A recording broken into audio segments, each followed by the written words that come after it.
Hello students, in the last lecture we discussed about Rutherford's model of atom and we look at the observations recorded in the experiment and the conclusions made on the basis of these observations. So what were the observations of Rutherford's alpha scattering experiment?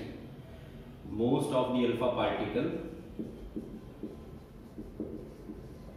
are passed undeflected. Some of the alpha particles are deflected by small angle and some by large angles. And third observation was very few alpha particles are reversed back on the same path in which they approach. So what were the conclusions made on the basis of these observations? The first conclusion that was made was, since most of the alpha particles they pass undeflected, it means most part of the atom is empty. This was the first conclusion drawn on the basis of this observation. After that, the second observation says that some of the alpha particles they are deflected by small angle and some of the alpha particles are deflected by large angle. Since alpha particles they have positive charge, so if they are deflected, it means a positively charged body is present in an atom. So because they were deflecting, it means some positive charge is present in atom. After that, the third observation says that very few alpha particles they are reversed back on the same path in which they approach towards the atom. It simply means that a highly dense body which is carrying this positive charge is present in the center. A highly dense, positively charged body is present in the center of atom. So these were the three conclusions that were drawn on the basis of alpha scattering experiment performed by sir Rutherford. इसके बाद इन्होंने अपना model जो था वो propose किया और अपने मॉडल में इन्होंने ये बोला atom consists of, these are the postulates of Rutherford's model.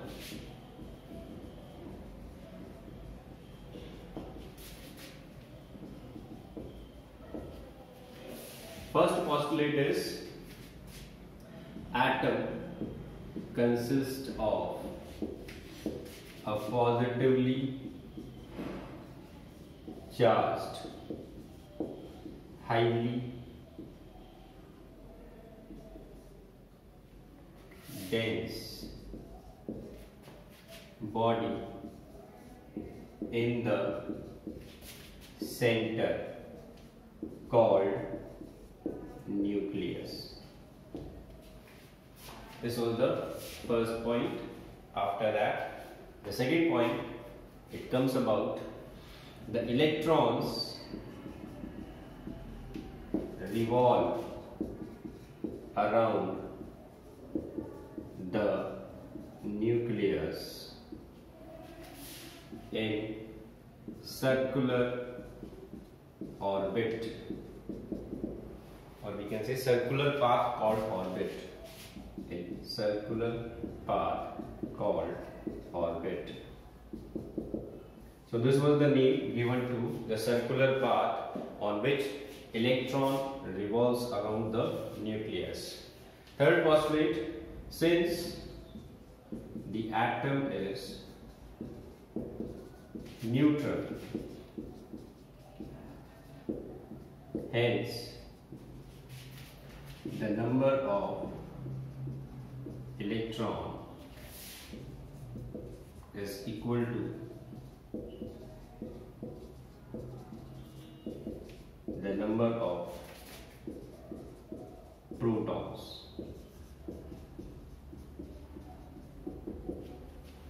So these were the postulates of Rutherford's model of atom, and in this way Rutherford tried to visualize the structure of atom. So we can draw a diagram of an atom now. According to this Rutherford's model, the atom consists of a positively charged nucleus and electrons revolving around this nucleus in fixed circular path called orbit. This is the nucleus, this is the orbit, and what is the condition? Condition of neutrality, number of electron, it is equal to number of protons. This is the condition for electrical neutrality. So this was the Rutherford's model. Now, before the limitations of Rutherford model, we have to discuss a very important concept which is based on classical physics. Classical physics से एक theory आती है जिसको हम बोलते हैं Maxwell's electromagnetic theory. ये classical physics के अंदर जो है वो पढ़ी जाती है।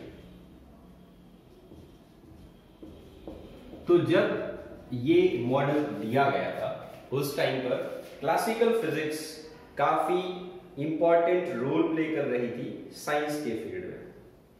और ये क्लासिकल फिजिक्स जो है इसके अंदर एक थ्योरी आती है इलेक्ट्रोमैग्नेटिक वेव थ्योरी या मैक्सवेल्स इलेक्ट्रोमैग्नेटिक वेव थ्योरी। ये थ्योरी आगे जाके लिमिटेशन बन जाती है रदरफोर्ड के मॉडल का। तो इसीलिए पहले हम इस थ्योरी को डिस्कस कर लेते हैं। कुछ इंपॉर्टेंट कंसेप्ट हैं यहाँ पर जो आगे हमें यूज करने हैं। तो इस वजह से यहाँ पर इसको इलेक्ट्रोमैग्नेटिक वेव थ्योरी जो है इसको हम थोड़ा सा डिस्कस करेंगे। ये थ्योरी दी गई थी, this was given by James Maxwell in 1864। ये साइंटिस्ट का नाम है और 1864 में ये थ्योरी प्रपोज की गई थी। और इस थ्योरी के कुछ इंपॉर्टेंट पॉइंट्स जो हैं वो हम यहाँ पर डिस्कस करेंगे। सबसे पहला पॉइंट आ जाता है energy is emitted from any source in the form of radiations. Energy is emitted from any source in the form of radiations, और इसको हम रेडिएंट एनर्जी भी बोल सकते हैं। सेकेंड पॉइंट जो था इस थ्योरी का, these radiations consist of electric and magnetic field propagating perpendicular to each other and also to the direction of propagation. This was the second postulate. इसके बाद में आते हैं these radiations have wave character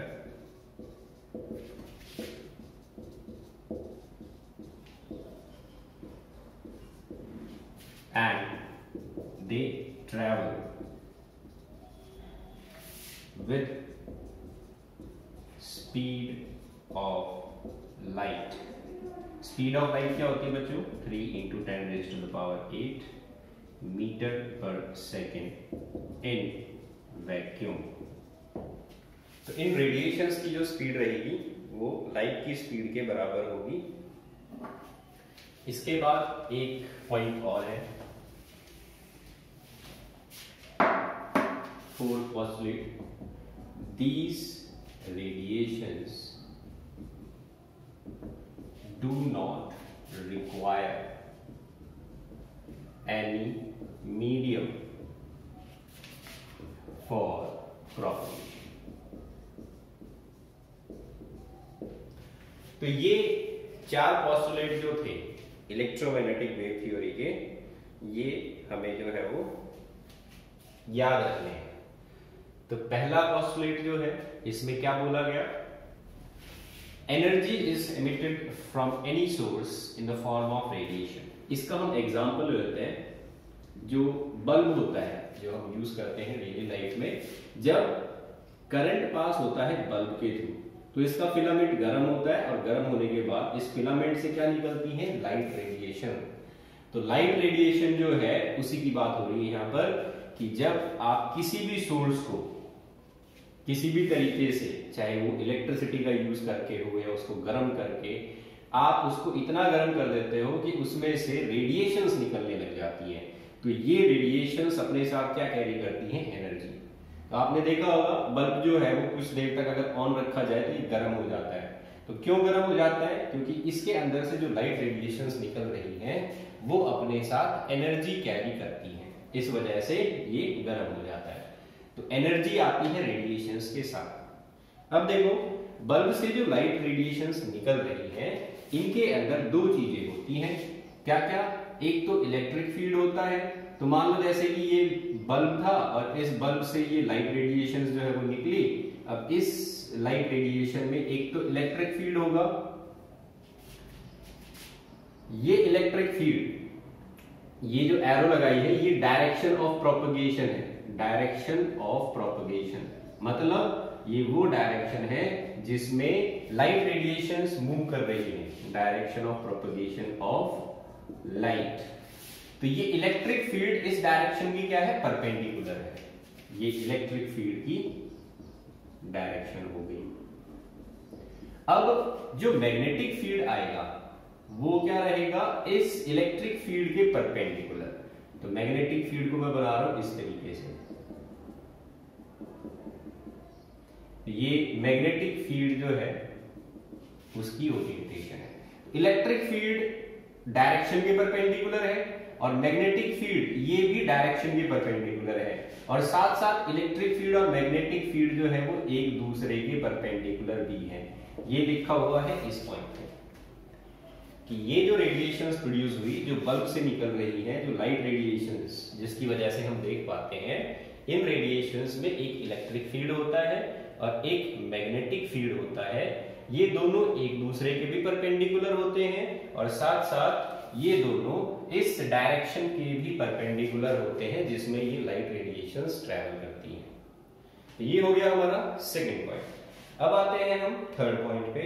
third point कहता है कि ये radiations, इनका वेव कैरेक्टर होता है और ये ट्रैवल करती हैं with the speed of light. So these radiations they travel with the speed of light in vacuum.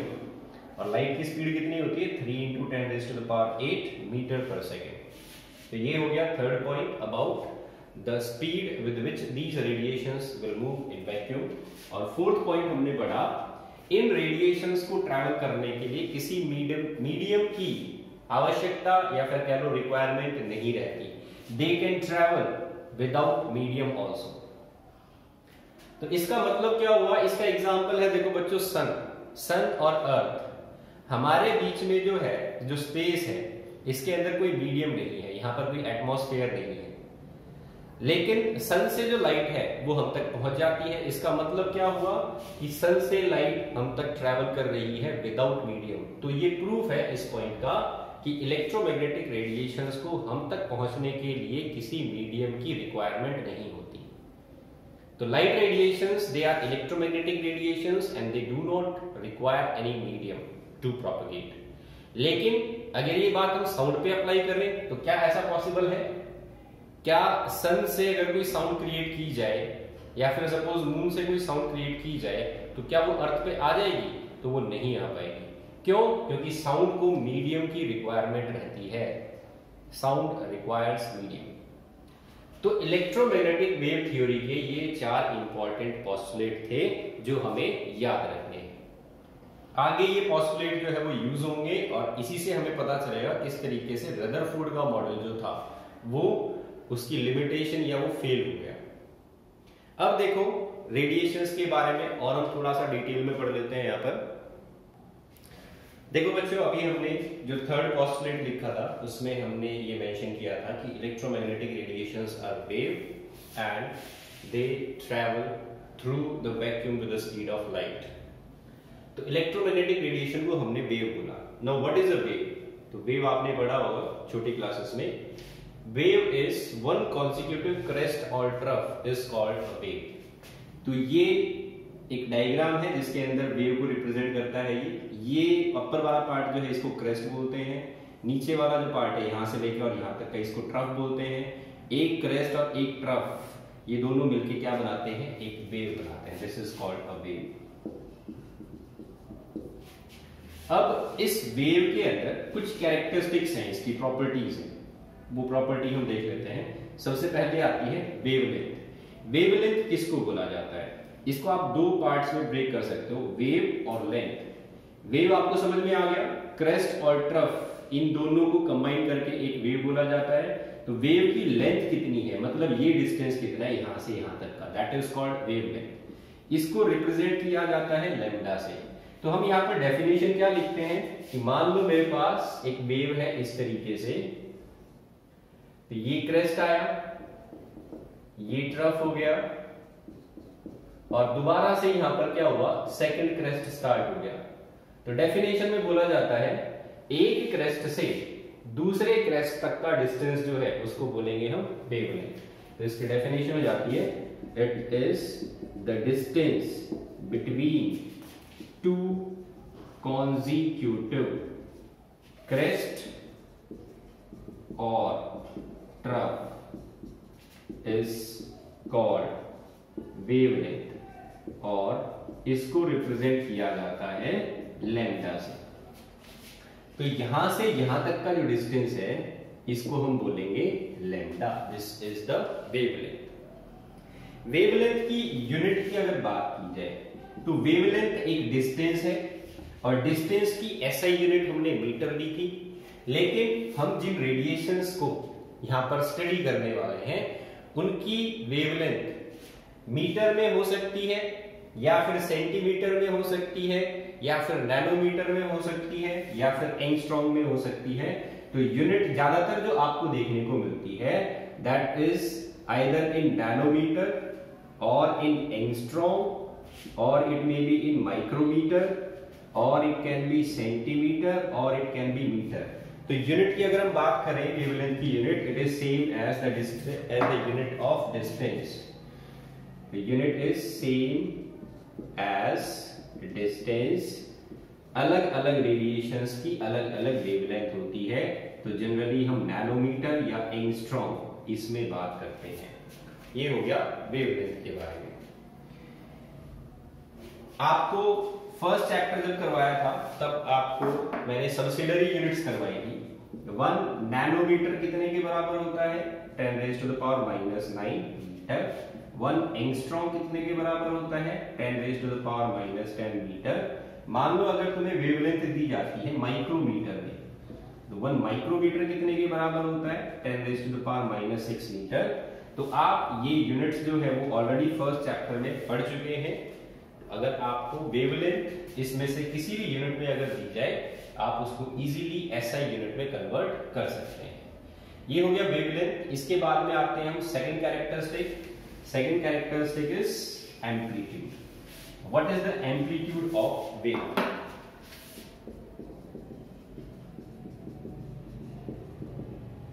Amplitude को हम रिप्रेजेंट करते हैं स्मॉल ए से। It is the maximum displacement या फिर डिस्प्लेसमेंट ऑफ क्रेस्ट और trough. This is called amplitude. क्या बोलते हैं इसको, किस तरीके से हम इंटरप्रेट करेंगे इसको? तो ये हमारा क्रेस्ट था, दिस इज ट्रफ। तो ये जो पॉइंट है मैक्सिमम डिस्प्लेसमेंट को शो करता है, दिस इज कॉल्ड एम्पलीट्यूड। तो या हम क्रेस्ट को देख सकते हैं या फिर हम ट्रफ को भी देख सकते हैं, ये दोनों वैल्यूज हमें सेम ही मिलती हैं। It is the maximum displacement of a crest और ट्रफ। यहाँ मैक्सिमम वर्ड जो है ये ऐड कर देना। Maximum displacement of a crest और ट्रफ इज कॉल्ड एम्पलीट्यूड। तो ये डिस्टेंस कहलाता है एम्पलीट्यूड। इसके बाद आते हैं हम next word, this is called frequency. Now what is frequency?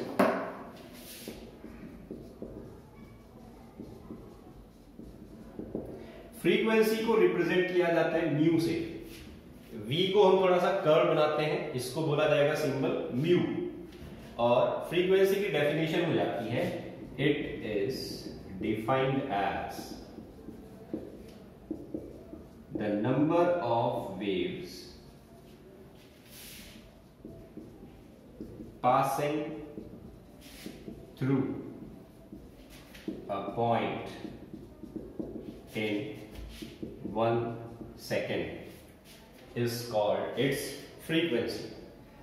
तो फ्रीक्वेंसी जो है इसकी यूनिट होती है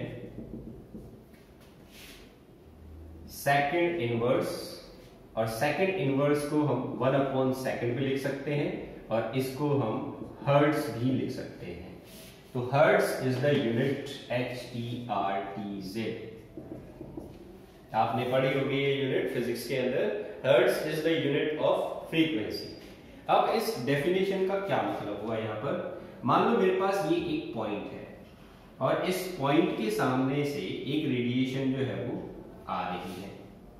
अब इस रेडिएशन जो है इसके कितने वेवलेंथ इस पॉइंट से पास हो जाते हैं 1 सेकंड में? ये एक वेवलेंथ हो गया, यहां से यहां तक दूसरा वेवलेंथ, यहां से यहां तक तीसरा वेवलेंथ, यहां से यहां तक चौथा वेवलेंथ, यहां से यहां तक पांचवा वेवलेंथ। तो मान लो 1 सेकंड में ये 5 वेवलेंथ इस पॉइंट से पास हो गए, तो इसकी फ्रीक्वेंसी बोली जाएगी 5 साइकिल पर सेकंड या सिंपली 5 सेकंड इनवर्स। तो ऐसी कितनी वेव्स, वेव्स का मतलब वेवलेंथ, ऐसी कितनी वेवलेंथ इस पॉइंट से 1 सेकंड में पास हो गई, that is called its frequency. अब इसके बाद में हम आ जाते हैं next term, that is called velocity. तो वेलोसिटी ऑफ अ वेव बिल्कुल वैसे ही डिफाइन किया जाएगा जैसे हम जनरली वेलोसिटी को डिफाइन करते हैं।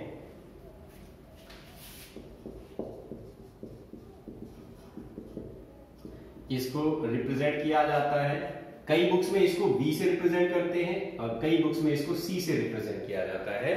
तो आप देख लेना अपनी बुक के according.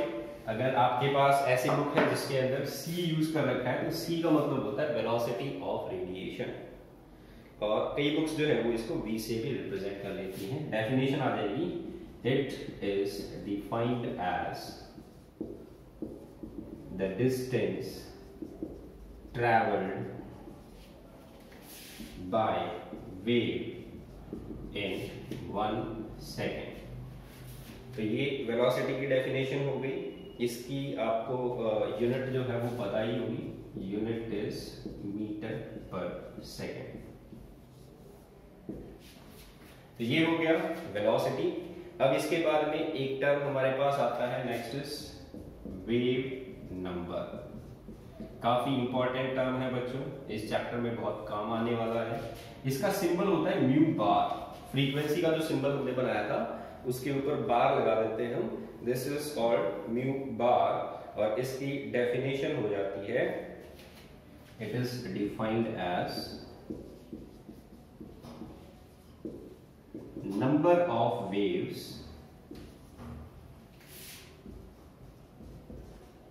present in a distance of 1 centimeter length is called wave number। 1 centimetre length में किसी भी रेडिएशन की कितनी वेव्स प्रेजेंट होती हैं उसको बोला जाता है वेव नंबर, और इसका फॉर्मूला होता है 1/λ। तो ये कैसे आया ये देख लो, यहां पर समझ लो। मान लो मेरे पास ये एक वेव है, तो इसका ये क्रेस्ट हो गया, ये ट्रफ हो गया, और यहां से लेके यहां तक का जो डिस्टेंस है, अगर मैं स्केल रखूं यहां पर, तो डिस्टेंस मुझे मिलता है सपोज 10 सेंटीमीटर। तो 10 सेंटीमीटर में कितनी वेव आई? एक वेव आई 10 सेंटीमीटर में। मुझे ये बताना है 1 सेंटीमीटर में कितनी होगी। तो 10 सेंटीमीटर में अगर एक वेव है तो 1 सेंटीमीटर में कितनी हो जाएगी? 1/10। तो 1/10 जो है इतनी वेव प्रेजेंट होगी। तो डेफिनेशन के अकॉर्डिंग इसको बोला जाएगा म्यू बार। म्यू बार की वैल्यू क्या आ गई? 1/10। तो इस तरीके से आप इस फॉर्मूले में भी अगर डायरेक्ट वैल्यू रखते हो, एक वेव जो है इसकी वेवलेंथ कितनी थी? दिस इज 10 सेंटीमीटर, तो ये लैम्डा की वैल्यू थी। तो 10 सेंटीमीटर जो है उसकी एक वेवलेंथ है, तो 1 सेंटीमीटर में कितनी वेवलेंथ आएगी? 1/λ, और इसी को हम क्या बोल रहे हैं? Wave number. अब हमारे पास कई रेडिएशंस ऐसी भी होती है जिनकी वेवलेंथ बहुत छोटी होती है, नैनोमीटर में। तो जिसकी वेवलेंथ नैनोमीटर में होगी, अगर मैं 1 सेंटीमीटर में निकालूं कितनी वेव्स है, तो उसका नंबर बहुत बढ़ जाएगा। तो इस वजह से जितनी छोटी वेवलेंथ उतना ही नंबर ऑफ वेव्स इंक्रीज हो जाती हैं 1 सेंटीमीटर लेंथ के अंदर। तो ये फॉर्मूला आपको आगे यूज करना होगा। एक टर्म और रह गया जो वेव से एसोसिएटेड है, this term is called period.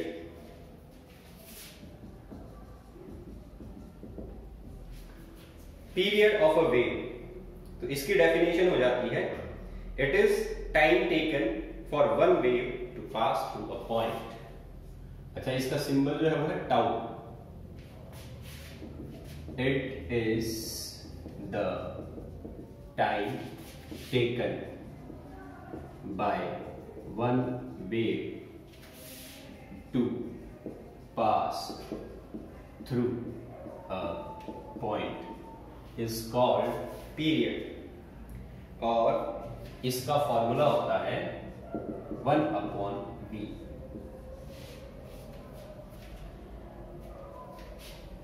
तो ये हो गए हमारे कैरेक्टरिस्टिक। इसकी यूनिट अगर कोई पूछे तो म्यू क्या था? 1/μ। This is frequency, this is frequency, not velocity. Tau is equal to 1/μ। Mu की यूनिट थी सेकंड इनवर्स, ऊपर चला जाएगा सेकंड, तो टाउ की यूनिट आ जाएगी सेकंड। तो ये हो गए कैरेक्टरिस्टिक्स ऑफ वेव्स। अब इन कैरेक्टरिस्टिक्स को यूज करते हैं और हम देखते हैं कि हमारे सराउंडिंग में कितनी ऐसी रेडिएशंस हैं जो इलेक्ट्रोमैग्नेटिक रेडिएशंस की कैटेगरी में आती है। तो ये आपने पढ़ा होगा आपकी जूनियर क्लासेस के अंदर फिजिक्स में। अब देखो बच्चों, इलेक्ट्रोमैग्नेटिक रेडिएशंस जो होती हैं हमारे पास, वो इतने टाइप की होती हैं।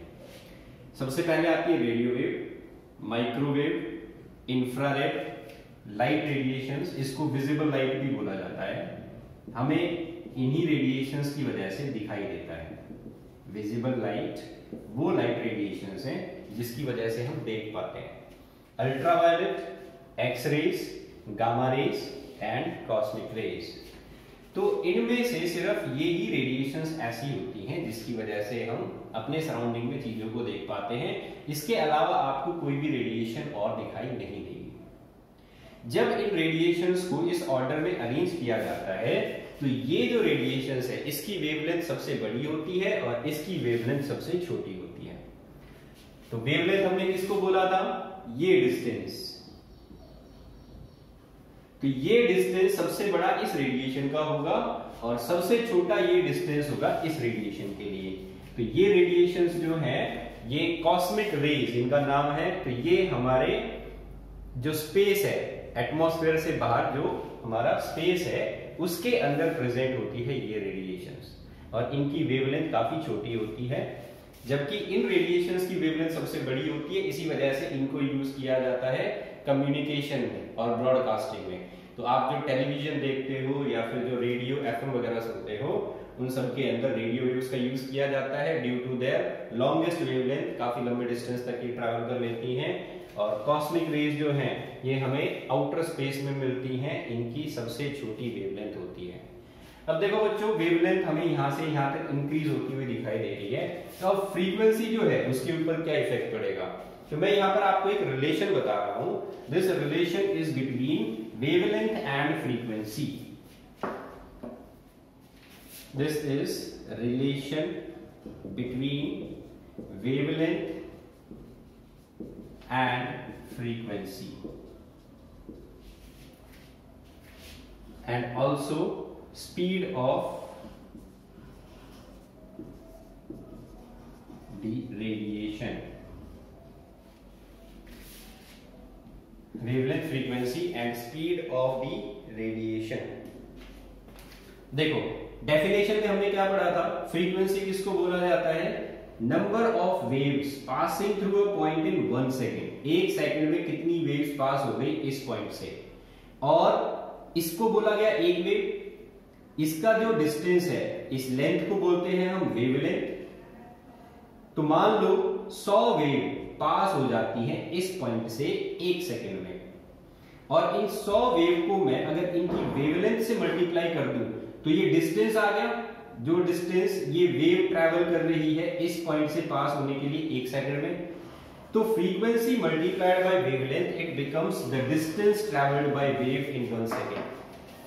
Frequency multiplied by wavelength is equal to the distance travelled by wave, और टाइम कितना था, in 1 second. Distance travelled upon time taken is speed of radiation. तो ये फॉर्मूला आ जाता है, speed of any radiation is equal to its frequency multiplied by its wavelength. और यहीं से हम रिलेशन देख सकते हैं, क्योंकि इलेक्ट्रोमैग्नेटिक रेडिएशन जो है, हमने एक पोस्टुलेट लिखा था, इनकी स्पीड क्या होती है, लाइट की स्पीड के बराबर, दे travel with the speed of light in vacuum. तो इसकी वेलोसिटी, इन सभी रेडिएशंस की वेलोसिटी जो है वो लाइट की स्पीड के बराबर है। ये नंबर फिक्स हो गया। आप वेवलेंथ चेंज कर रहे हो, क्योंकि यहां से जब हम यहां आ रहे हैं तो वेवलेंथ इंक्रीज हो रही है, तो फ्रीक्वेंसी क्या हो जाएगी, फ्रीक्वेंसी को डिक्रीज होना पड़ेगा, तभी ये वैल्यू कांस्टेंट रह पाएगी। तो अगर हम इस वैल्यू को बढ़ा रहे हैं तो हमें इस वैल्यू को डिक्रीज करना पड़ेगा, क्योंकि this value is constant, this value do not changes for this electromagnetic radiation.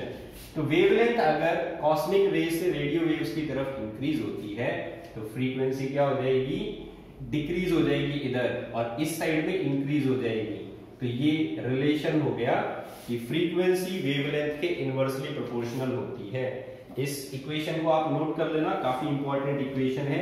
आगे हम न्यूमेरिकल्स जो है वो प्रैक्टिस करने वाले हैं इस इक्वेशन के ऊपर बेस्ड, और यही आपको आज असाइनमेंट में भी दिया जाएगा। This is the relation between frequency, wavelength and speed of radiation, where c is the speed of radiation, mu is frequency and lambda is wavelength of radiation। Okay students, तो अब हम इसके कुछ क्वेश्चंस जो है वो प्रैक्टिस कर लेते हैं। यहां पर सबसे पहले क्वेश्चन देखो,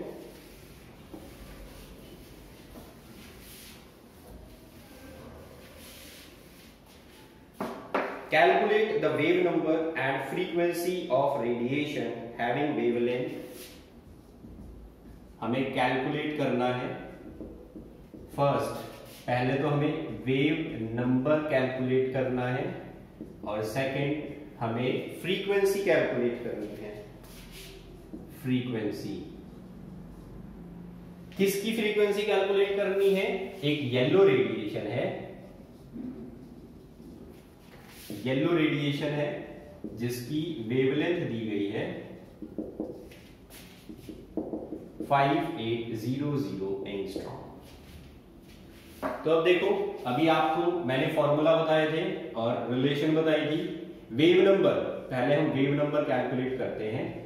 वेव नंबर को किससे रिप्रेजेंट किया था हमने? म्यू बार से। फॉर्मूला क्या था? 1 अपॉन लैम्डा के बराबर। तो लैम्डा कितना दे रखा है? 5800 एंगस्ट्रॉम।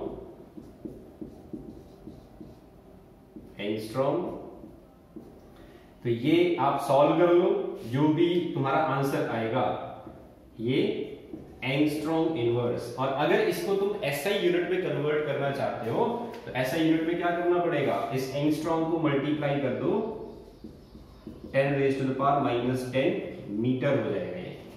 तो 1 angstrom is equal to 10⁻⁻10 metre के बराबर होता है। इसको मैंने यूज किया यहां पर, तो ये आंसर जो भी आएगा ये मीटर इनवर्स में आ जाएगा। तो ये हमारा फर्स्ट पार्ट सॉल्व हो गया। वेव नंबर इस तरीके से हम कैलकुलेट कर सकते हैं। तो इसको जब सॉल्व करोगे तो आंसर आएगा 1.72 इंटू 10⁻6 मीटर इनवर्स। ये आ गया वेव नंबर। अब हम फ्रीक्वेंसी कैलकुलेट करते हैं। अभी आपको एक रिलेशन लिखवाई थी, रिलेशन थी relation between frequency and wavelength. C is equal to mu into lambda. C की वैल्यू फिक्स होती है 3 इंटू 10⁸ मीटर पर सेकेंड। फ्रीक्वेंसी मुझे कैलकुलेट करनी है और वेवलेंथ मुझे कितनी दी गई है? 5800। अब देखो बच्चों, यहाँ पर यूनिट जो है वो मीटर पर सेकेंड में ली गई है, यह यूनिट एंगस्ट्रॉम में है। यूनिट सेम रखनी होती है हमें, इसलिए हम इसको 10⁻⁻10 से मल्टीप्लाई कर देते हैं, इसको भी मीटर में कन्वर्ट कर देते हैं। तो फ्रीक्वेंसी निकाल लो 3 into 10⁸ metre per second divided by 5800 into 10⁻⁻10। इसकी यूनिट मीटर आएगी, मीटर से मीटर कैंसिल हो जाएगा। इसको आप सॉल्व कर लेना, आपका आंसर जो है वो आ जाएगा। तो यहाँ पर हमें आंसर देखने को मिलता है 5.172 इंटू 10⁻14